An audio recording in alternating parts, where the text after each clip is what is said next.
Scott Pilgrim Takes Off is so depressing that it actually made me make a YouTube video for once. Alright, so let's start off with some context. The original Scott Pilgrim comic series is one of my favorite pieces of fiction and has been for a decade. Despite its shallowness compared to the original, I also loved the Edgar Wright film and would probably place it in my top 3 movies. Despite some problems here or there, it's just a good time. The game is also a lot of fun, but ultimately nothing compares to the original series. Since 2011, I've dreamt of an animated series loyally adapting the story I love so much into a new format with music and performance and pacing that could match the original's unique presentation. I remember seeing Kerberfer's Scott Pilgrim animation on Newgrounds and thinking about how well the story could be accurately adapted. The thing is, a shot-for-shot retelling would not even be that difficult. The presentation in the comics has a lot of cinematic qualities to it that make it like a movie or series playing out on paper. I'm gonna be honest, I haven't been excited for much lately when it comes to movies and shows. Call me jaded, but the entertainment industry as a whole feels like a shadow of what it used to be. You'll find the odd piece of artist-driven media that will explode with passion and vision, but it all seems few and far between a sea of IP stagnation and socio-political soapboxing. Social media is a great tool, but the culture that has stemmed from it has created such a disgusting feedback loop between the most toxic aspects of both fandom and the writer's room. Despite all of that, I got so fucking excited for Scott Pilgrim Takes Off. A series that in its advertising seemed to offer a comic-loyal retelling of one of my favorite stories. Not only that, but the animation looked jaw-dropping, gorgeously curated to mimic the most polished parts of the comic's art style. Add on that the detail that the music was being handled in part by Anamanaguchi, who made the amazing soundtrack for the video game, and that the cast from the film returned to reprise their roles, and for the most part, it seemed like they were ready to deliver their lines with an energy suited for the animation. And then finally, to seemingly ensure the quality and integrity of the project, the original author, Bryan Lee O'Malley, was going to be heavily involved in the project. I hoped so desperately that it would be as good as it looked. I got so excited to relive Scott's story of growing up and maturing through relationships in what had potential to be its most polished state yet. I can't get my girl to read comics, but a short 8-episode show was definitely on the table. So I sat her down and we put on the first episode, and from the get-go, something was very off. Crucial scenes of the setup were left out. Foundational pieces of the details of the relationships were seemingly skipped or glossed over entirely. And then the end of episode 1 happened, and my girl and I were both so confused for very different reasons. We kept on watching, and I realized halfway into episode 2 that this was not Scott Pilgrim. This had almost nothing to do with the story, themes, or the vision of the original. I got to the end of the last episode and realized what I watched. This wasn't a one-to-one adaptation, nor was this a retelling with creative license. This was a sanctioned fan fiction that not only did not understand the original comics, but was outright ashamed of them and hated its own source material. This series hates the Scott Pilgrim comics and only cares about its set dressing. Now, let me clarify. I think the bait and switch is terrible, and people are well in their right to be upset about it. However, almost all of the criticism I've seen towards this series seems to start and stop at the bait and switch. This gives the show's supporters ammo to say that the haters just hate change and that's it, there's nothing else. The critics of this show are failing to see the bigger picture, and the fans of it are downright delusional. The bait and switch is a real problem, but it is not the problem. When you dig deeper past the disappointment and false advertising, you uncover something far worse. That core problem is what makes Scott Pilgrim Takes Off my most hated piece of art. No matter how beautifully it's presented, or how occasionally charming the little additions are, they can't hide how nihilistically ugly and reprehensible this minstrel show of an adaptation really is. So let's start digging. We start at the surface. The presentation is jaw-dropping, the expectations are high, the first impression is worrying, the bait and switch is shocking, the disappointment sets in, and you're led along the remaining 7 episodes with a sense of confusion. At a charitable level, episodes 2 through 8 could be engaging in their confusion. You don't have any idea what's going on, and the answers you find are unexpected. In fact, the whole thing is unexpected. And I guess for the fans who enjoyed this, subverted expectations are enough to be interesting by themselves, but I can't imagine those same people truly appreciating the comics for what they are at their core.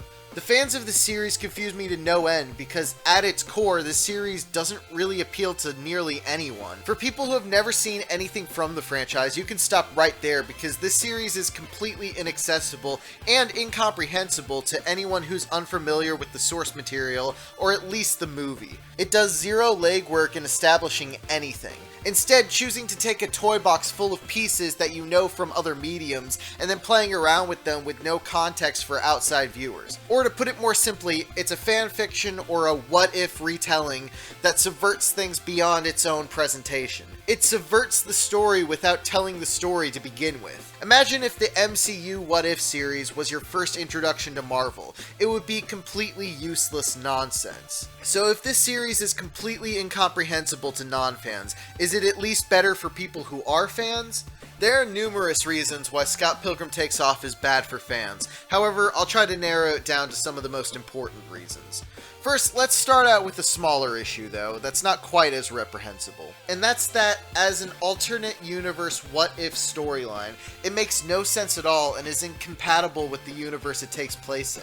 The main crux of that incompatibility being the characters. With few exceptions, none of the characters in this version are even remotely the same people as they are in the original comics. Let's start with the surprise new main character of this series, Ramona. Ramona is such a fantastic character in the original. It pains me that to this day, no adaptation of her has gotten her even close to right. Due mostly to the movie, Ramona Flowers has garnered this reputation of a bland and boring character who is nothing more than a prop in the story. And for people who haven't seen any of the franchise, she's become the mascot of a very real subgenre of colored hair BPD white girl. However, comic Ramona might be one of the best written characters I've ever seen. She feels so real and authentic with every line of dialogue. She's funny and witty, generally smart and reasonable, empathetic and warm but still guarded and distant. For the first 3 volumes of the series, she seems like a dream come true if you ignore some very obvious red flags, but at no point do you lose her intentions. She slowly falls for Scott because he seems simple, harmless, nice, and uncomplicated, not unlike how Scott saw Knives. The difference being that Knives was actually young and stupid, and Scott is just retarded. It's in Volume 4 that Scott and Ramona's honeymoon phase starts to show its cracks after their first 4 months together, and in Volume 5 that illusion shatters altogether. At her core, Ramona is an evasive person. She is the one who runs at the first sign of instability, and she constantly feels an empty loneliness that she satiates with the surface level of relationships. But in turn, she has deep trust issues, and will not let herself stay long enough to get hurt in a relationship. Ironically, by doing so, by leaving relationships at the crack of the surface, she can never truly find the stability that she desires with a partner. That stability can only be found deeper, after you can see the ugly sides for what they really are. It doesn't help that she has a terrible taste of partners to start with, but at the same time, she only gets in relationships of such awful quality because what she looks for begins and ends at the surface. It is only by her deciding to stop running away in Volume 6 that she's finally forced to confront the parts of herself that she hates and then projects onto others. The movie abandons basically everything about her to streamline the plot and focus on the action and comedy, and most people dislike her based solely on that. So then we have Scott Pilgrim Takes Off, a series that replaces Scott with Ramona as the main lead, a supposed retry and retribution for this slighted character. So how did they do? Well, for starters, this is not Ramona.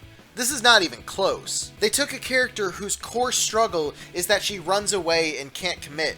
They take that character, and then for no reason at all, make her nonsensically devoted to this guy that she's barely had any interactions with.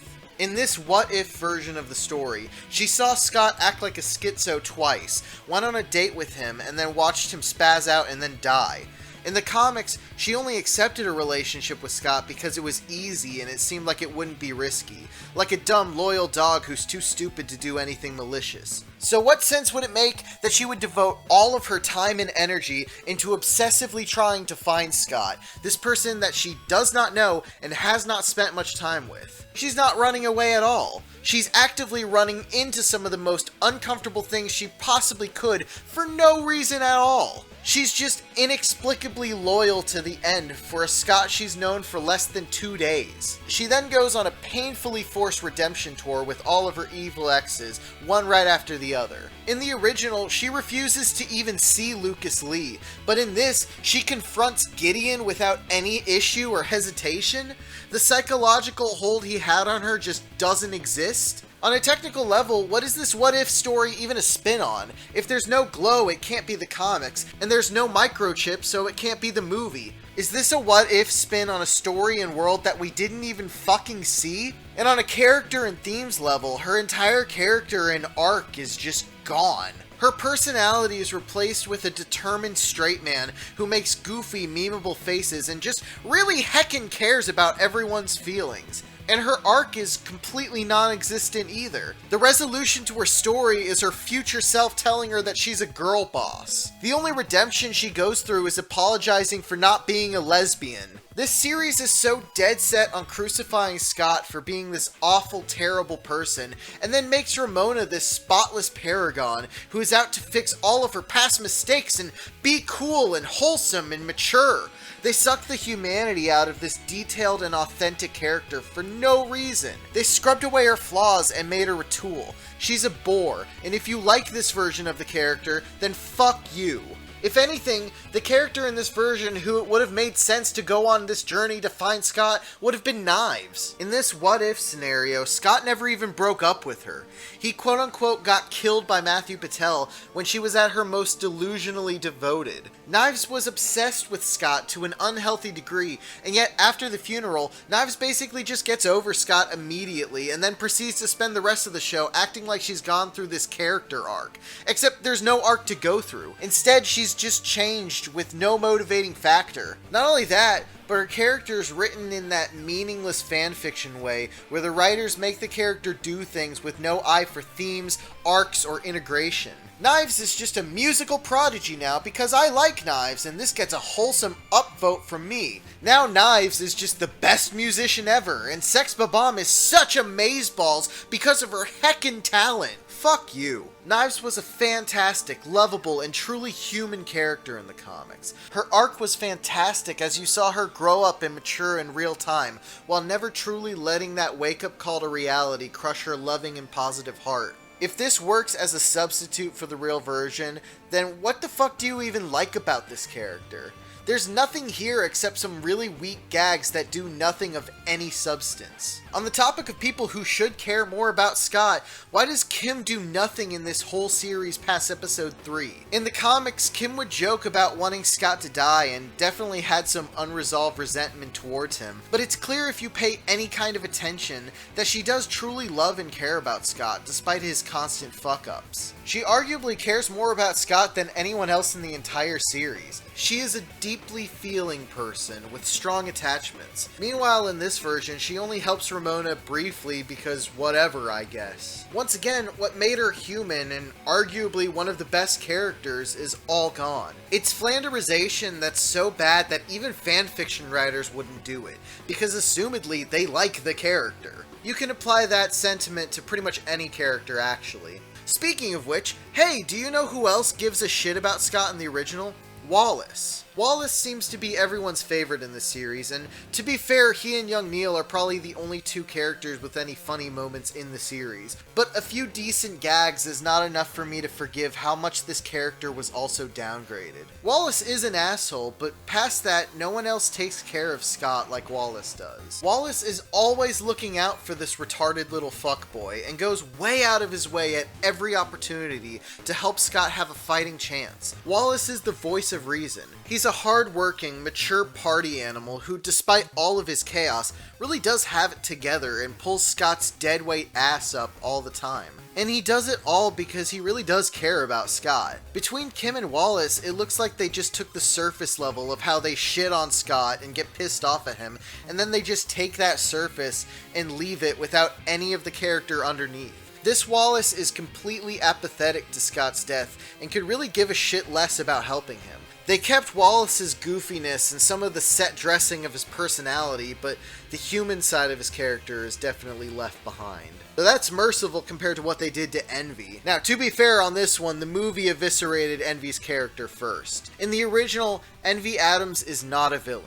She is toxic, sure, but upon rereading, I was shocked to see how human her character really was. She's an ambitious character who always has her sights set on shooting for the stars. Her ambitions to move up put her at odds with Scott in their relationship because, at his core, he's stagnant and has no interest in moving anywhere. She saw his arrested development and decided he was holding her back, so she placed distance between them. Meanwhile, Scott remained clueless to her feelings and desires and was perfectly content living in his delusion until he found out that Envy was cheating on him. Then he started to become bitter and resentful towards her, but lacked the maturity to do anything with those feelings until he got blackout drunk. From there, it was a messy breakup, and we don't really know what happened, but both parties came out feeling scarred. Obviously, Envy's fucked up for cheating on him, and Scott couldn't handle an adult relationship to save his life, but the point of it is that beyond the wrongs that were done between them, it was a very human relationship at its core. Cut to Volume 3, and Envy returns into Scott's life, and she decides to play around with him a little. She knows about the evil X plot and decides to use it as an outlet for her unresolved resentment. Ironically, she's aiming for the stars and yet decides to lower herself down to Scott's level for petty and childish reasons. All the while, she's influenced by Todd, a bad boy rock star who lives his life with no limits. It's obvious how this appeals to her, but as a result, she remains ungrounded. It's only by being betrayed by Todd that she's able to finally snap out of her own arrested development, and you see her emerge as one of the most mature characters in the story. In Volume 6, she's fully an adult who is mature enough to talk to Scott as a human being, beyond the resentment. Once again, ironically placing her further than ever from Scott. It's only once Scott steps up and makes the moves to grow that the two of them can ever truly and mutually get over each other. Then we look at the movie, which does throw all of that away, but at the very least there's a clear reason for it. The movie did not have the time to adapt this character, and in order to streamline the plot and the development, she had to be turned into a caricature. It's not great, but it's at least understandable. So that leaves an interesting question. Why is the Takes Off version of her just as, if not more shallow, despite having the time and real estate to fix her? I can only assume it's because Brie Larson is incapable of playing anyone with an ounce of humanity, but at that point, just recast her. The show version of her is just nothing. There isn't anything here. She's not even a character. All she does is pretend to care about Scott during his funeral, and then get mad at Todd for being gay, which, don't worry, we'll get into that. There's no possible way to see this as anything but a downgrade for her. So we just mentioned Todd, and I guess that's a good segue to get into the exes. I mean, I could talk about characters like Steven Stills or Stacy, but honestly, there's not a lot there to get mad at because they don't really do too much. Meanwhile, the exes are all fucked up. I don't, for the life of me, understand what the fuck is the writing team's fixation on Matthew Patel. They made him so important, and it makes no sense at all. Out of all of the characters in the original comics, Patel is by far the most pathetic. This guy is trying to kill a dude because of a 1-week relationship in first grade. As an Indian man, he is so down bad that he has to stick to a pity kiss from before his cock and balls were even developed. He is a joke and has no use in the story beyond an inciting incident and some pretty good gags like him hand-delivering the letter challenging Scott. He wasn't built for importance. He's Indian. So why the fuck is he beating Gideon and taking over the league? What does that do for the themes, plot, or anything? Nothing interesting comes from it because he's not a serious character. On a continuity level, it makes no sense because on a power scaling level, Gideon clears Patel like Goku versus fucking Yajirobe. And far worse than that is what it does to Gideon, which we will definitely get into. But before we move on though, another retarded addition is Patel's horrified realization that beating Scott doesn't mean Ramona is getting back together with him. Patel is pathetic and retarded enough for this to at least be a possible expectation, but then he tells the rest of the League and they are shocked too. But like, that's not what the League was to begin with. Almost none of the exes wanted Ramona back. The twins and Lucas Lee hate Ramona. Todd could give a shit less and is probably only there because Envy wanted to mess with Scott, and Roxy maybe wanted her back, but mostly just hated Scott and was using getting back with Ramona as warfare against him. Gideon wants Ramona back, but not to date her. He wants to cryogenically freeze her and add her to his VTuber collection. Gideon doesn't give a fuck if she consents to it. He's getting her back with force. Not to mention, would Gideon really give a fuck if she didn't want to get back together with Matthew fucking Patel? Obviously she wouldn't. Meanwhile, through the glow, Gideon knows that she's still emotionally attached to him. Actually, yeah, I really want to get into Gideon, but I guess first let's speedrun all the other exes. Lucas Lee is the movie version, instead of the human yet still pathetic character he is in the comics. His purpose as a character in the comics, which is to shine a brief negative light on Ramona, is completely absent because his character's not allowed to be serious. Todd is gay for objectively no reason other than a joke that completely falls flat. Without the tension he places between Scott and Ramona and between Scott and Envy, his character is pointless anyway, and his section in the show is boring and meandering. Roxy in the comics helps to shatter the honeymoon phase between Scott and Ramona, and forces Scott to take the relationship more seriously. But here, obviously, she's not used towards that end because there's no relationship to begin with. Her personality remains mostly consistent, and she does get an admittedly fun fight scene, but it all culminates in forcing Ramona into apologizing for not being gay, and then sends her on her forced redemption tour. The twins have no character in this, and are only used as plot devices. In the comics, they were cunning and intelligent. They helped break Ramona away from Scott, and arguably were even trying to help Scott see how awful she was, while doing it in an admittedly evil and fucked up way with kidnapping Kim. Don't get me wrong, they were cold and calculating, but there was still this sense of humanity that, once again, is absent here. And that leads us to one of the most mishandled characters in both the movie and especially here, Gideon Graves. Gideon, throughout the first 5 volumes of the comic, feels almost omniscient and ever-present. He looms over the narrative and is built up fantastically. We're given a bad feeling about him from the end of Volume 1 where Ramona's glow first activates. We see glimpses of him in Volume 3 that help build him up from there. In Todd's brief flashback, we confirm that he's this master planner and manipulator, and when we finally see him at the end of Volume 3, it's like he's been watching the whole time. When Scott runs into Ramona's subspace highway in Volume 4, we see this image of her being his BDSM sub, and she violently pushes Scott out of her head. Emotionally, Ramona is compromised to him, and it frames Scott's struggle as a pointless effort doomed to fail. Of course, Scott's answer to this is just to forget it even happened and to live in ignorance. And when Ramona leaves at the end of Volume 5, Gideon calls Scott in a scene that is equal parts funny as it is intimidating. And that's a good encapsulation of his character as a whole as we see it in the final volume.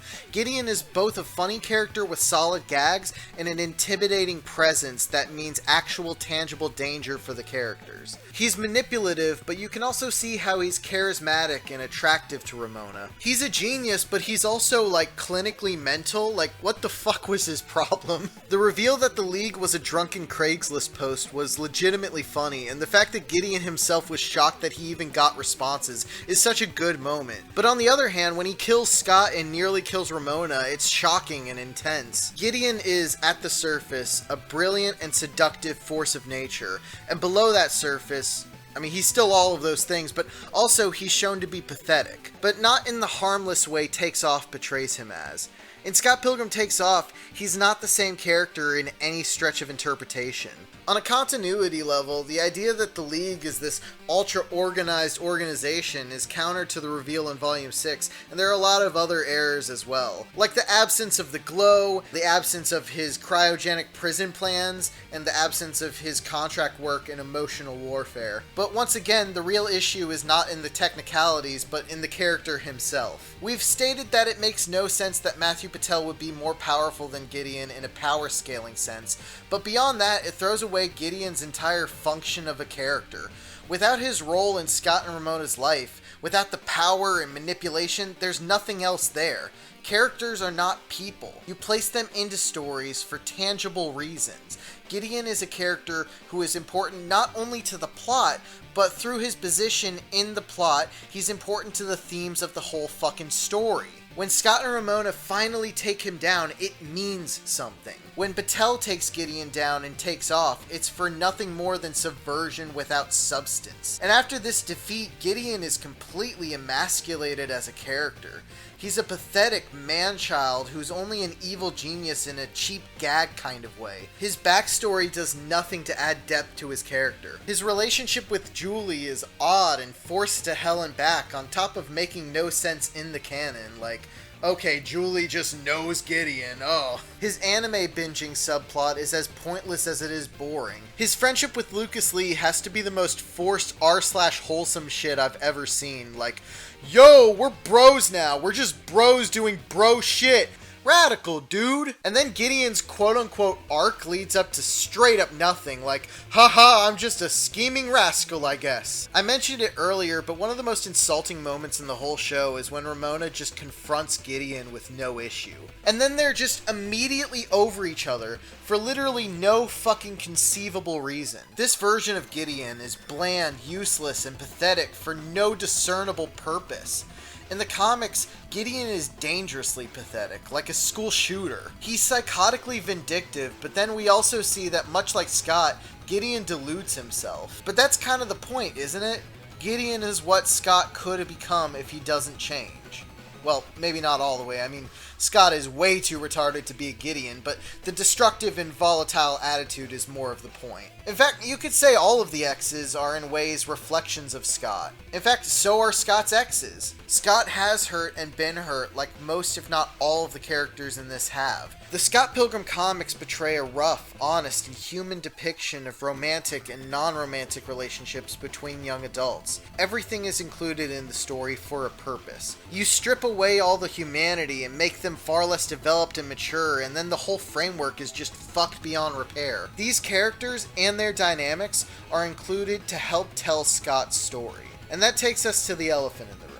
Scott Pilgrim. Okay, so we got a lot to cover here. There are a lot of great videos talking about Scott's character that I fully recommend watching, and I'll throw some of the best ones in the description. These people get Scott, more or less, but beyond them, I do believe Scott remains a mostly misunderstood character, especially in the last few years. And I'm not talking about misunderstood in the, oh, did you know Scott Pilgrim is a bad person kind of way. Obviously, Scott is a piece of shit, but there's so much more to it than that, and you'd have to be as media illiterate as Scott himself not to see it. So let's get into it. Let's dissect who Comic Scott really is. Well, first and foremost, Scott Pilgrim is actually retarded. He is not a very bright specimen of the human race. That core feature is absolutely fundamental to making his character both sympathetic and likable despite his many, and I do mean many, scumbag moves. Scott is not a malicious character, nor does he really want to hurt anybody. It's more that he's too stupid to understand when he is hurting people, and he's too selfish and careless to make much of an attempt not to. And, on top of that, he's too willfully ignorant to try to improve or change himself in non-easy ways. It is these flaws that give him something to grow and develop from. So let's tackle his biggest fuck-up and what he's become the most infamous for. Scott Pilgrim and the infinite grooming allegations. To get the legal stuff out of the way, Scott really didn't do anything illegal, but that's not really people's issue with it.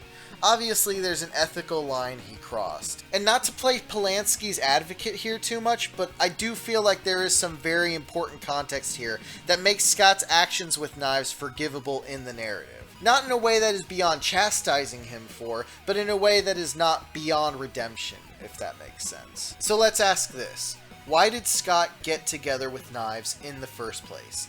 Is he a pedophile? Well, the short answer is no. Scott's relationship with Knives is in no way sexual. In fact, that's a big part of the reason he pursued her in the first place. Scott felt so burned by his breakup with Envy, and was so adverse to the idea of growing up, that he put himself in a perpetual state of arrested development. Scott hates change. He doesn't want to grow up and take on responsibility and consequence because to him, that's a way to get hurt. And then he sees Knives, a girl who is exactly at the stage of development he wishes he was still at. Scott misses when shit was simple. When Stacy asks him why he's dating her, he just responds that it's just nice. Scott and Knives' dates are as childish as it gets. He takes her to thrift stores and has her tag along to band practice. There is no sense of romance, just innocent, modest, and most importantly, simple companionship. In fact, Scott is utterly horrified when Knives surprises him with a kiss. That's not what he wanted. He wanted just the most juvenile and surface level aspects of a relationship. Even if deep down he understands that he'll still be lonely without anything more. That is, until he meets Ramona and his greater instincts kick his ass out of bed. For the first time since Envy, Scott is paying attention. He's alert and awake, and god damn it, he's too fucking stupid to pay attention to anything else. He cheats on his fake relationship with Knives, and obviously that's some scumbag shit that he deserves to be scrutinized for. Especially since he was just pulling her along to begin with. But what the Scott is a bad person crowd always seems to leave out is that when Scott cheated on Knives with Ramona, his retarded ass forgot he was even dating her in the first place. You could see it on his face when he finally sees Knives for the first time after his date with Ramona. That reality crashing in. Careless? Yes. Selfish? Yes. Scummy? Most definitely. But the fact remains that he was not acting maliciously. You can even hate him for this, but just know that the comics do punish him for this and drag him down until he takes the action to change. Also, one more thing about the groomer Scott allegations. Scott never tried to make a move on Knives and bring things to a physical level when she was 17. But you know who did? Kim Pines. Kim is Scott's age, but she never gets the groomer allegations despite technically doing more than Scott ever did. For the record, I don't dislike Kim or anything, she's one of my favorite characters, but it does just seem a little bit hypocritical. Anyway, back to Scott. In volumes 3 and 4, Scott honestly remains on pretty great behavior. It seems at this point that Ramona has been bringing the best out of him during their honeymoon phase. In volume 3, he tries to make up with Envy and even genuinely apologizes to Knives. And in volume 4, he starts to step up in his responsibility and not only gets a job, but when he and Ramona are in a bad spot, he prioritizes the responsibility of that job over his immediate need for comfort in the relationship. He's forced to face the question of a larger commitment towards Ramona, and he accepts it despite the challenges ahead that it promises. Not only that, but when he's faced with the temptation of a flawless, simple, and uncomplicated involvement with his childhood friend Lisa, he stays strong and decides to be committed. Scott really does get it together here pretty thoroughly, as Ramona, on the other hand, starts to crack and show signs of her own flaws. In Volume 5, Scott tries his best to fix he and Ramona's relationship, but he just can't step up to the plate enough and can't take responsibility enough to save it. And because of that, and his past mistakes, he's punished for it. Ramona leaves literally out of thin air, and Scott is left alone to spiral and to fall back into his own worst habits. He uses his heartbreak to justify some pretty awful shit. So let's talk about the casual sex situation. What I personally believe to be Scott's worst action in the whole series, especially when it comes to Knives. Knives' Chau is 18 now, and in his spiraling state, he solicits her for casual sex in the most retarded and scumbag way possible. This is really bad, and he's really only saved by Knives being as mature as she is in this part of the story. Then, to seemingly not learn his lesson at all, he tries the same trick on Envy and Kim. Scott bros, it might just be over. Alright, let's dig into this. So yes, the casual sex idea was Wallace's, but obviously he was talking about sexting up new people. Scott's just retarded and thought, who would have sex with me? Oh, I know, and then boom, some of the most uncomfortable scenes in the whole story. Scott is at his lowest, and it is at that moment that he is faced with Nega-Scott, the embodiment of his willful ignorance towards his mistakes. This scene is probably the best in the whole series. Scott wants to forget all of the mistakes because he just can't live with himself, and he can't take the pain. Kim screams to him that if he forces himself to forget his mistakes, he'll just keep making them and he'll just get worse. In the midst of all of this, Scott thinks about Ramona and how much he really loves her. How she is something to him that is worth the pain of owning up to himself. He remembers everything, and he's done lying to himself. And then, towards the end of his fight with Gideon, he does something that he was never before able to do. His head is clear. Without the willful ignorance and the delusion making excuses, he looks at Gideon, and he understands him. He sees himself in Gideon, and makes the conscious decision to remain awake and to not turn into another person's evil ex. He accepts responsibility, and is able to rekindle the broken bond he had with Ramona. The two of them open up to each other in an elevator. Scott lies to himself, Ramona runs away, and neither one of them really know how to be an adult in a stable relationship. But maybe they can help each other, and be better in turn. All it takes is the willingness to try and the bravery to grow. And that's where we leave them. I know that all of that reads like a big fat recap, but it's really important to lay down all of that in order to really understand the biggest sin of Scott Pilgrim Takes Off. So let's look at Scott in his Takes Off iteration. On a surface level, Scott's personality seems to be mostly intact. He's retarded, he's funny, he's charming, and he's selfish. In fact, in relation to his movie counterpart, this Scott is seemingly more accurate in the sense that he has this relentless energy and intensity that his live-action version lacks. But then again, at the same time, you could say that this animated version lacks the awkwardness and nervousness and insecurity of the film version. But the thing is, even if you put both Sarah versions of the character together in a fusion dance, I feel like you would only have Scott at a surface level. And to be fair, I mean, most of Scott is at that surface level, but I still can't help to feel that there's something missing. There's a seriousness and sincerity to Scott that rarely comes out, but I feel that it's very important to his portrayal in the comics. So in Volume 1, we introduce Scott, and we see all of his surface level quirks, but then early on, O'Malley makes sure to give us a scene where Scott is on the phone with his sister Stacy. The movie did adapt this, but I feel that the comics offer a different tone. We see a bit of Scott behind the act he puts up. Similarly, in the second volume, he has a call with Envy Adams, and on top of having some of the most incredible paneling in the series that is both intimate and claustrophobic, it's also another peek into the more hidden side of Scott. My point is that the Takes Off version of Scott, in particular, lacks the serious side below the act. Look at the scene in Volume 3 where Scott finds out that Envy is cheating on him. Can you imagine the animated version of Scott being able to have this same scene? What about the scene where Ramona confronts him in bed in Volume 5? Or the scenes leading up to the Nega-Scott altercation? Is the Takes Off version of Scott deep enough and serious enough to have this kind of vulnerable drama? I don't think you can honestly say he can. Even when Takes Off Scott gets serious, it lacks any and all humanity. Let's take a side-by-side look at Scott apologizing to Knives in the comics and then a similar scene in Takes Off. In the comic scene, Scott accidentally runs into Envy, and the two of them try and fail to talk civilly. After Envy leaves, Scott spots Knives in the corner. This is after she'd been punched by the robot arm girl and discarded by Envy, who she idolized. At this point, Scott basically got off with both dating and cheating on her scot-free, so to say. But he sees her hurting, and in a moment of compassion, he fights against his instinct to run away and brush it off, instead to try to comfort her. He lets her vent and then tells her that Envy should have treated her better. Then, without any prodding or pushing, he tells her that he should have also treated her better. He then tries to encourage her to move on and admits that she's too good for him. She leaves to go home, and neither of them really bring up this interaction again. It's not a perfect or flawless apology, and Knives and Scott are obviously both still immature at this point, but there's still this honest human attempt towards goodwill, and the flaws in the apology just make it more real. It doesn't fix everything, but it does a lot to show that despite his many flaws, Scott is not evil. He's just a bit defective. Now let's look at how fuck-ass Takes Off does this. So after Scott returns from the future and tells everyone what happened, he gets a second alone with Knives. From there we get this. FYI, I met someone. So I've gathered. I'm really sorry. I probably should have told you sooner. It all just happened so fast. And maybe this isn't the best time to have this realization, but I probably shouldn't have been dating you in the first place.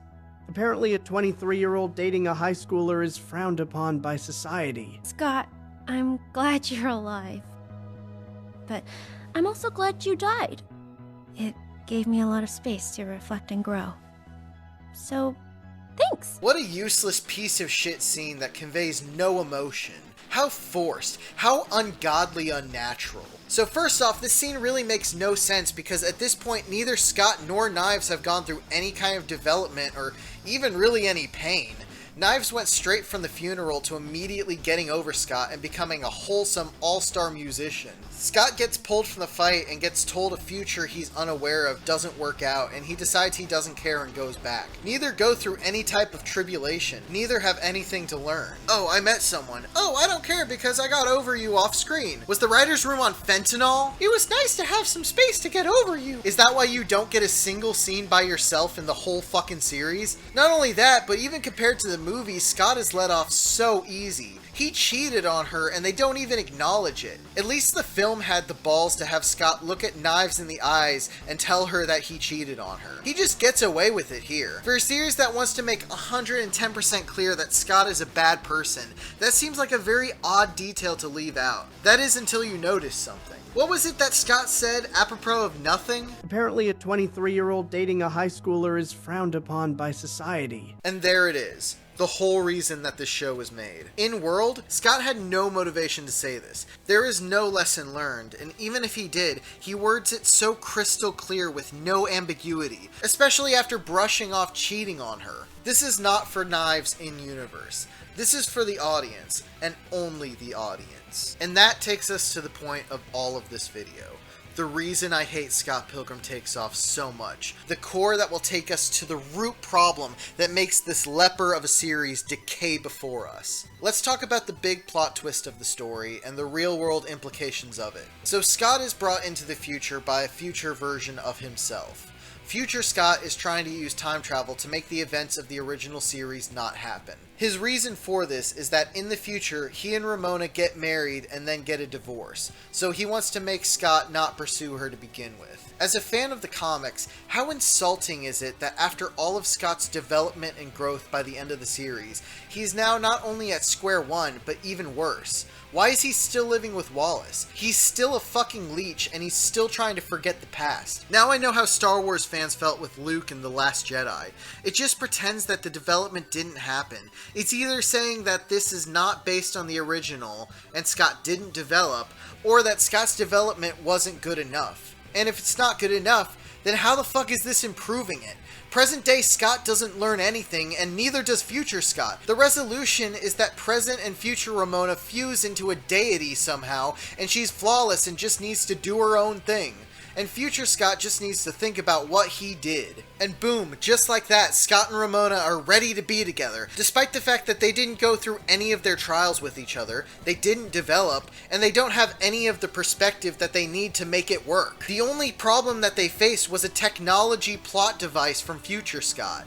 They didn't go through the honeymoon phase. They didn't confront each other about the cheating. Scott didn't overcome his willful delusions. Ramona never confronted her inclination to run because this shell of her didn't even have any of those character traits. These two characters do not know each other. They didn't spend any time together. The comics are a realistic human portrayal of relationships in your 20s. This show's relationship would be scrutinized in a middle school's creative writing assignment. It's all useless, worthless, soulless, and if you like it, then I cannot stress this enough. Fuck you, hang yourself. There is no metric in which this series can hold a finger to the movie, much less what I consider to be one of the greatest comics ever penned. If I had to say something nice about this beyond the fantastic animation, all I could say is that the voice acting is sometimes pretty fun, the music ain't bad, young Neil is a relatively funny character, and then the one gag about Scott's coins being in his open casket funeral is admittedly funny. Beyond that, this series fails on every conceivable level. It fails at being its own thing, it fails as an adaptation, it fails as a what-if alternate universe, and it especially fails as a response to the original. But why is it like this? Why was this made? What is it possibly trying to accomplish? What were the 30 silver coins that convinced Bryan Lee O'Malley to commit such a brutal betrayal of everything?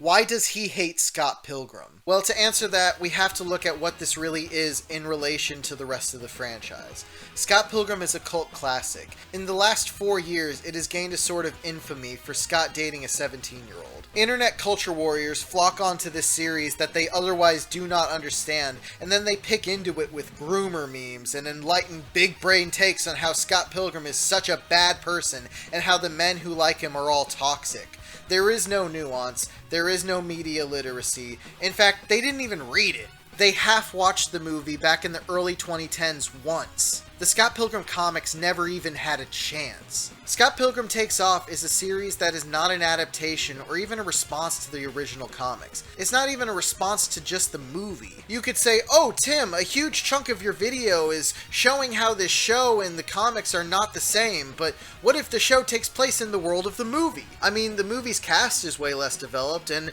there aren't as many plot holes and inconsistencies. I didn't even know there was a comic series, in fact. I just assumed that it was a follow-up to the movie. Okay, I'll bite, even though Ramona is a completely different character and there isn't any chip implant. But no. Let's brush past that and say that the movie has some issues and that this series, Scott Pilgrim Takes Off, needed to happen in the exact way that it did so that we can fix the movie. Alright? Let's fucking assume that. Well, here's an idea then. If you thought that the movie was incomplete and didn't have the depths and maturity that you thought it should, then an adaptation of the comics would be a perfect fix, wouldn't it? In the comics story, Scott already developed and fixed the problems people had, right? No, that's not good enough, because it was never truly about the story that was actually being told. Scott Pilgrim Takes Off is not a response to the comics, nor is it a response to the film. It is made in response to the cultural meta of Scott Pilgrim. And that's why, at its very core, it is a soulless, cynical cope of a project straight from the pathetic head of the man himself, Bryan Lee O'Malley. Think about it. O'Malley has been very candid over the years that the original comics and the majority of the characters that lie within them are based on his real life. He dated someone like Ramona. He lived with a gay roommate like Wallace. He was in a shitty band like Sex Bomb. And most importantly, he sees a lot of himself in both Gideon and Scott. Scott is a piece of O'Malley. And that was the key ingredient in what made the series so sincere and so human. So imagine you base a series off of your life, and you pour everything into it. You pull into some of your darkest moments and confront the worst aspects of yourself to mold a story about growth, redemption, improving your life, and understanding yourself and others. Then people who don't even give your work an honest look judge it, and frame it as this evil and perverse thing. That must mean that they don't just hate Scott Pilgrim, they must hate you. Scott Pilgrim Takes Off, at its core, is O'Malley's plea for the scum of the internet to not hate him because deep down, he hates himself. A series like this doesn't stem from anything different. You build this story to run damage control and to placate the worst people. The villain of this story is literally a Scott Pilgrim that didn't age well. You suck out all of the humanity out of your original story to shield yourself, and then unleash one of the most foul and repulsive products ever cast onto man.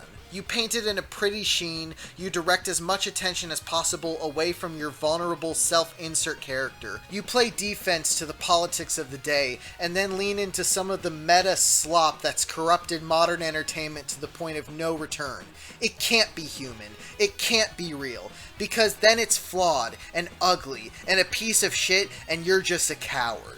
You lost love in your divorce, so now the deeply personal love story you created out of good intentions and a beating heart, well, we just have to get rid of that. Bryan Lee O'Malley is future Scott. He just wants to get rid of the past, to forget everything and pretend like it didn't happen. Maybe if he read his own comics, there might be a message about that very thing that might speak to him. If O'Malley truly is like Scott, then I don't hate him for that. And if he really does hate Scott for that very reason, then it's time for him to step away. He lost the plot, and you godless retards are rewarding him for it. It makes me sick beyond comprehension. You people hate Scott Pilgrim. You claim you love the series because of its references, gay cast, and colorful presentation. You like the idea of Scott Pilgrim, but you get uncomfortable at what it actually is. You crave tasteless fan fiction, not art. You care about rare ships and eat metaslop in between suicidal HRT overdoses. Oh, wouldn't it be so fun if character A and character B just hung out and were bros, or if character Q was secretly gay, or if all the villains just hung out with the heroes and they all just had good vibes. Just stop! Just stop! Scott Pilgrim is a coming-of-age love story about relationships and personal growth. It's no wonder that you scum don't get it and resent it. Coming of age? Love? Growth? No, nothing matters, right? It's just too difficult. Enjoy your fucking slop. Whatever. If anything I said struck a chord with you, read Scott Pilgrim. Reread it if it's been a while. I truly do hold it as something special, and revisiting it almost makes this whole thing worth it. I'm 25 now while I write this, and the series hits so different compared to when I first read it when I was 14, but ultimately the love for it is still there. Don't give up on love. Or vulnerability. Getting hurt and coming to terms with how you hurt others is just part of maturing. Keep your eyes open and your head up. Scott Pilgrim might be an asshole, but I like him. And if he can do better, then you can too. And at the end of all of this, never, ever, ever let yourself get excited at new things coming from the entertainment industry. It is truly fucking over.